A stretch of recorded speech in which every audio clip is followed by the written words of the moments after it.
I guess this is a perfect segue into our second topic, the M2 Pro MacBook Pro. Now, reviews have been out. Surprise, surprise, everyone says it's an amazing device. And I actually got my hands on one. I actually got to test one out for some time. And if you didn't notice on our last podcast, the intros that I did were recorded on the built in microphones of the M2 Pro MacBook Pro, the 14-inch specifically. We're comparing the Samsung laptop to the 16-inch, but my intros were recorded on the 14-inch MacBook Pro on their built-in speakers, what they call studio grade speakers. And if you didn't notice anything compared to the regular microphone I use, then hey, they are very good speakers. I think I actually, pulled a little, not a prank, but I pulled a test on you, and you were surprised that those were in fact the built-in speakers Yeah. also. But I mean, from my time with the laptop, it's an amazing laptop. It's very fast. It has an amazing screen, amazing speakers, amazing build quality because Apple products are very well built. Uh yeah, battery's amazing. I think they quote like 18 or 20 hours or something crazy like that. I didn't get that, but it's still amazing battery. And all this, take this with a grain of salt. The MacBook Pro that, I've been using is a mid 2012 MacBook Pro. So it's been like 9 years of upgrades, or 9 or 10 years of upgrades and improvements and incremental improvements, and then a big leap when they went from Intel to Apple Silicon. So obviously it's better than that MacBook. But yeah, it was a great device. Mhm. Very well, yeah, everything you could want in a laptop, it checked every single box possible except for Windows, right? If you're someone that has to have Windows, at least before they made the switch from Intel to Apple Silicon, if you needed to run Windows, you could set up a parallel and then you could find a workaround and, run boot camp on your MacBook Pro. But now it's no, this is strictly a Mac OS device, but a great device nonetheless. But yeah, have you been able to see any reviews yourself? Have you been able to see any reviews or read any reviews? And do you have any questions for me? Yeah, so I actually have a few questions. One, I mean, it goes back to our previous conversations about hole punches and notches and stuff like that. And a lot of the reviews, and even from just, watching people use those machines on YouTube and stuff like that, it does look like that notch disappears most of the time. Is it one of those situations where it's completely not distracting at all and it's not ugly because it just disappears? Or do you notice it in the time that you've used it that that notch is there? It disappears Okay. completely, especially with how, I guess, blown away I was by the screen. Hmm. It completely disappears. Now, as I said, mid 2012 MacBook Pro, so that's actually before they made the change to Retina. So I could, if I waited until the Retina version, then maybe there'd be no, there still would be a huge change. Yeah. Yeah, it's a very remarkable screen just on paper. 14.2-inch mini LED screen. Colors on it are amazing, but coming from the screen that I was using before, it's yeah, it's not even night and day, doesn't do it justice. So I think just the fact that the screen is so bright and the blacks are so dark on it, it completely disappears. And even just from the regular day-to-day stuff that you're doing, just like on browsers, on websites, on different stuff like that, you stop noticing the bezels on your regular laptop screen, Hmm. and you stop noticing the notch essentially instantly. That's good to hear, and that actually also answers my second question was going to be about the screen. But yeah, that's one thing that I've heard a lot of people talk about because it has similar specs to the Pro Display XDR in terms of Hmm. the screens that are in these laptops, which I could imagine is going to be really impressive. Now there has been rumors that Apple wants to start developing their own mini LED kind of screens, similar tech to the Pro Display XDR. Does that screen to you like compared to something like your iPhone, could you see something like that be put in an iPhone and people not bat an eye, especially if people are using OLED right now? Do you think it's good enough that it can replace an OLED screen going forward in all their devices to be like, okay, no, this is a great screen. You don't really notice a difference? Mm, I'm not sure. Mm. I'm not sure because I guess right now their iPhones are OLEDs, right? Yeah. I think it would still be pretty great. Like you would have to be someone who is very familiar with OLEDs to begin with. Like all of your devices would have to be OLEDs and you know exactly what an OLED looks like and then to then switch to a mini LED iPhone. And even then, like you would have to be someone who's very focused on, technology or very cognizant of different technologies and screen technologies. Yeah. So I think they definitely could get away with it. That's good to hear. I mean, we even talked about the bigger, iPad Pros of like when they first announced that it was going to get like a Pro Display XDR spec screen of just how cool that is. And the one amazing thing about these screens, and I imagine this would be something similar to the Galaxy Book 3 Ultra or whatever. Yeah, the Galaxy Book 3 Ultra is that they're pretty accurate screens, which is great for professional work. You kind of need screens to be accurate so that, people can see what you're seeing when you actually export your photos or your videos or whatever.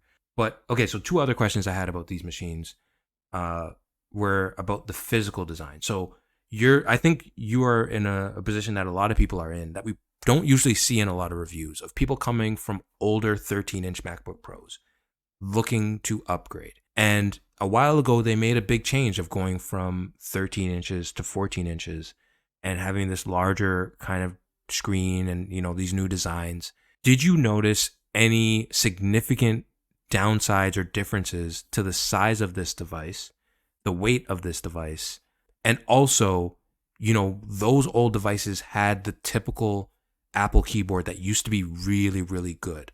And then for a while, they switched over to the butterfly keyboard, which was really bad for some people. Some people really loved it, but it had failure issues. And now they're kind of in a middle ground where they have a more traditional keyboard, but it still doesn't have as much travel as the old keyboards. Did you like the keyboard? Do you think the keyboard is good enough to use every day if you're typing up large documents? So yeah, I guess those are like my main questions about the physical aspect. Is the size good? Is the weight good? And is the keyboard good? Size and weight, yes. As you said, compared to my mid 2012 MacBook, it's essentially the same footprint, Hmm, just a lot lighter. So I really? think my version is 2.06 kilograms. The new design is 1.60 kilograms. Now, when you compare it to the touch bar version, so the one just before they made the switch to the 14-inch, so like even the M1 or I guess yeah, even the M1 and the M2 MacBook Pros, the 13-inch versions, those weigh zero point 0.2 kilograms less than the 14-inch. Hmm, And when you look at the differences, it's like a millimeter here, or yeah, it's a millimeter here, a millimeter there. So it's essentially the same footprint, just zero point 0.2 kilograms of a difference. And then when you compare it to my version from mid 2012, it is much thinner and it's considerably lighter, hmm, but it doesn't like the footprint's the same compared to the unibody version or compared to the touch bar version, but it shows you how much of a difference yeah. bezels can make. Just them reducing the bezels and the notch is, yes, very stupid and it doesn't need to be there. But even with that, it's still it's still a massive difference in terms of screen real estate, right? And we were just talking about the Samsung Book 3 Ultra, right? Like that has a very nice screen, 16 inches. We don't know how good the webcam is, but we're gonna assume it's pretty decent, right? It doesn't have a notch, Yeah. has a thin bezel all the way around. Yeah. So, Apple doesn't need to put a notch in there. Everyone was kind of speculating that after the M1 Pro version came out, when they originally switched to 14 inches, everyone was saying, "Oh, well, the next iteration they're definitely going to put Face ID and then you're not going to need Touch ID to unlock things anymore." They didn't do that. Yeah. It's still just a very large notch, very unnecessary, especially in 2023. I mean, I don't think anyone other than Apple has a notch on their screens. I can't think of anyone, at least, I don't know, big laptop manufacturers. There's probably someone who did it and then Apple saw it like, oh, yeah, hey, we actually like that. And they stole it. And now they're the first ones to do it according to everyone because they're Apple. Um, but yeah, it's a great device. The only thing or the thing that I like least about it was the notch. That being said, it disappears very quickly it shouldn't be there, Mhm. but it does disappear very quickly. And how about the keyboard? Keyboard, great. Nice. It's yes, I'm used to a keyboard with more travel, but I've used other keyboards with less travel. Like on Windows laptops, I have the keyboard for my iPad that has essentially no travel, right? So would I like something with more travel? Probably, but like I still have my mechanical keyboard that I could, if I really want to have, a very tactile typing experience, and I could use my mechanical keyboard with it. So it's a very usable laptop keyboard. The trackpad is huge compared to mine. Just getting used to that was kind of something, something of its own. But yeah, keyboard great. I could definitely type for long periods on it. No problem with that. Well, okay, I just have, I guess, two more questions, and then you can let me know if there's anything else you want to talk about. But um, one of them is, okay, tomorrow you are put the head of the Apple MacBook division, and you get to decide if any changes need to be made to this machines. It could be as selfish as possible. Like, I don't know, do you want Face ID? Do you want a USB-A port? Is there anything in particular that you think that they can do tomorrow that could make this machine better than it already is? The 14-inch? Yeah. Okay. One thing, the one thing I would say is get rid of the notch. Okay. That's yeah. If I could do a second thing, it would be go back to the 2 nans for their for their base storage Ah, SSDs. yeah, that's a good one. But you most people probably won't notice the difference there, Hmm. right? Unless you come from faster write-in SSDs and then you go down to the M2 Pro and you're like, "Oh wow, this isn't copying the large, I don't know, maybe you have 60 terabyte files that you need to transfer back and forth." Maybe then you'd realize the difference, but they're still fast SSDs. Yes, it would be faster if it used 2 nans instead of 1, but it's still a very fast SSD. It's still a very fast device, very fast RAM. So it wouldn't be something that you could instantly notice, like you would instantly notice the notch going away, Hmm. right? So if there was only one thing I could change, it would be get rid of the notch. It's very unnecessary. Yeah, it's the definition of unnecessary. Two, second hand to the SSD. I can't really think of anything past that, to be honest. I mean, that's a good sign, right? That's a sign that they're doing what they need to make the best possible laptop. So, just curious, you would rather them get rid of the notch than add Face ID? I mean, Face ID is great, but so is Touch ID, Yeah, yeah. right? And they have Touch ID. It's so easily built into the keyboard. If I had to choose between either getting rid of the notch and not getting Face ID or keeping the notch and getting Face ID, I don't care about Face ID. Get rid of the notch. Mhm. Just have a completely symmetrical bezel all the way around, right? Well, That's my opinion. I mean, I think that's a perfectly like normal opinion. I think when whoever designed the notch on this machine, I'm pretty sure someone had to think, whether they said it out loud or not, someone had to think we could have just had symmetrical bezels. This isn't necessary. I'm sure that had to Definitely. pop into someone's head. I will say, as someone who hasn't touched these machines at all, um, selfishly, I would love two USB-A ports on this thing. Hmm. I don't think most people will need that, especially with like dongles or even like USB-C to USB-A adapters, and a lot of peripherals now use USB-C.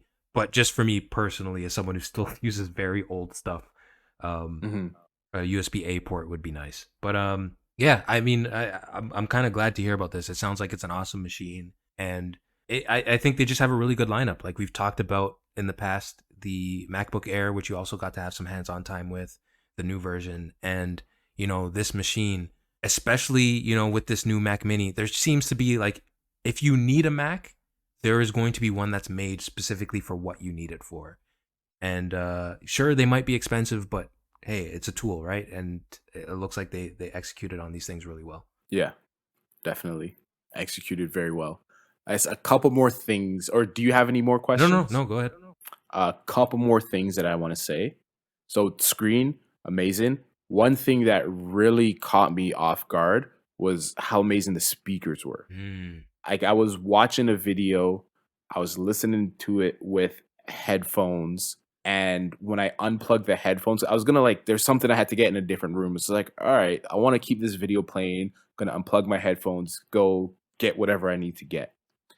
As soon as I unplugged the headphones and the speaker started playing the video I was listening to, I was completely caught off guard by how good the speakers were. Mm. Like, not extremely. They were very loud and amazing bass.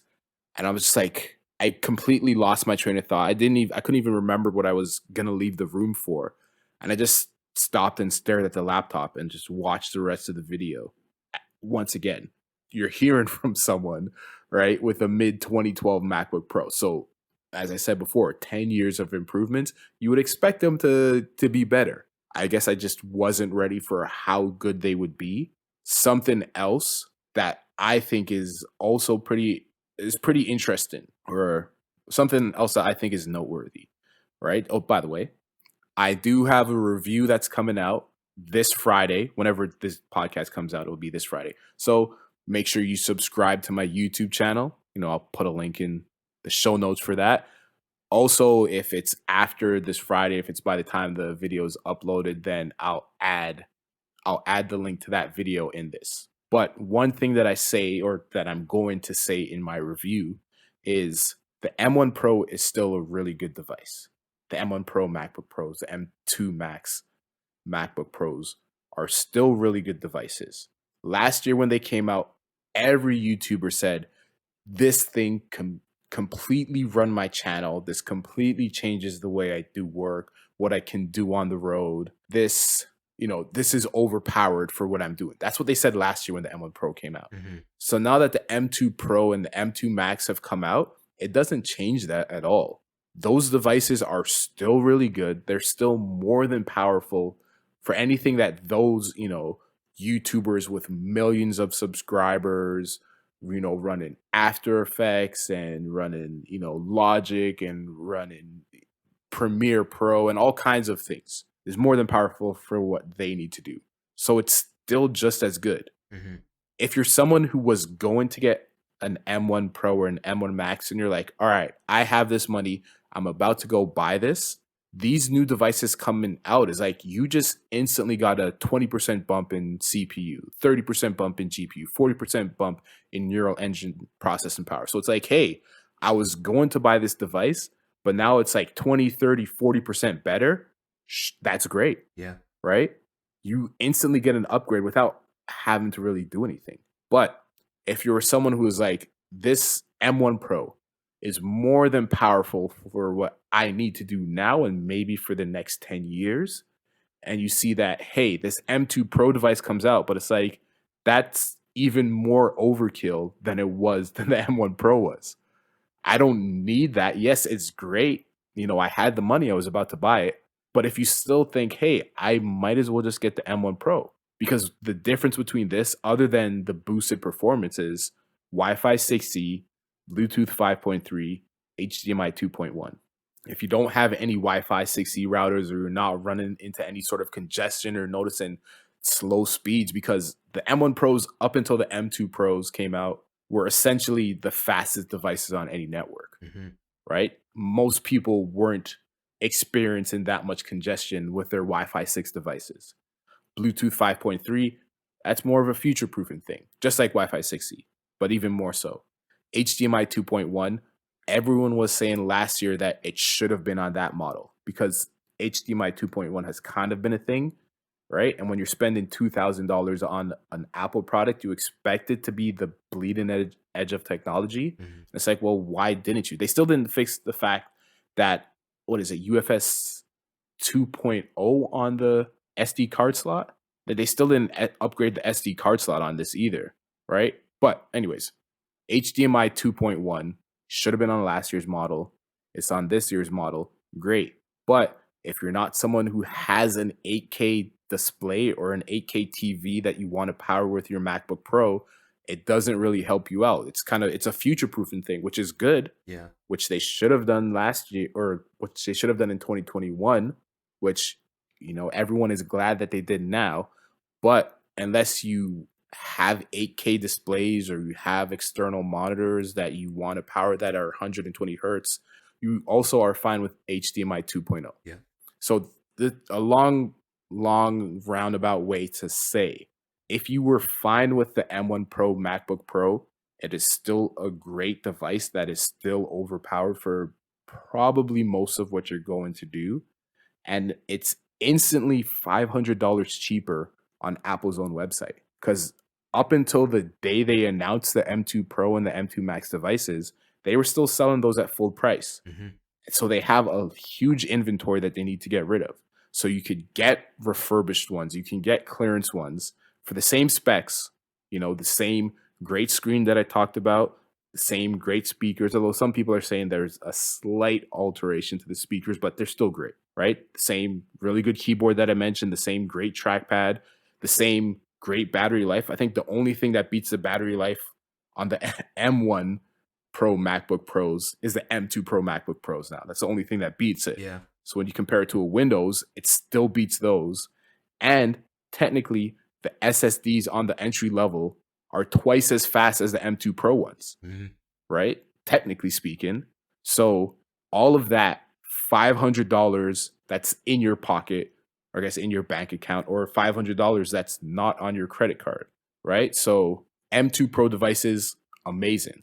M1 Pro, still really amazing. Or still, I guess, whatever under amazing is, still great. Yeah. Still really great devices. They're still overpowered for most of what you're gonna do. So yeah, if you're looking for a new device, if you're looking for a new Apple device, especially as you said, there are devices for everyone at almost like every price range. When you look at their desktops, right? When you look at the Mac Mini, how it has M2, M2 Pro, then you can go up to the Mac Studio.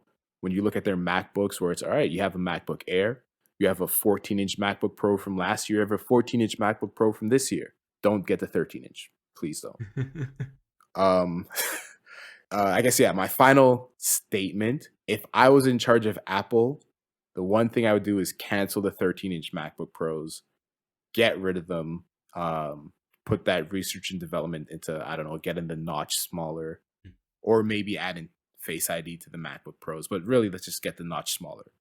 Oh, and also Apple has them on sale for $500 off for refurbished or clearance ones. But then when you look at just regular electronic stores like Best Buys, like the Source, like I mean, I don't think anyone has Radio Shack anymore. People might not even know what Radio Shack is, but they still have thousands of MacBooks from last year that they still need to get rid of. Yeah. So even if they're not on sale right now, at some point, probably very soon, they're going to be having amazing sales on M1 Pro and M1 Max devices, which would, as I said for the past like 10 minutes, still really great devices. Yeah.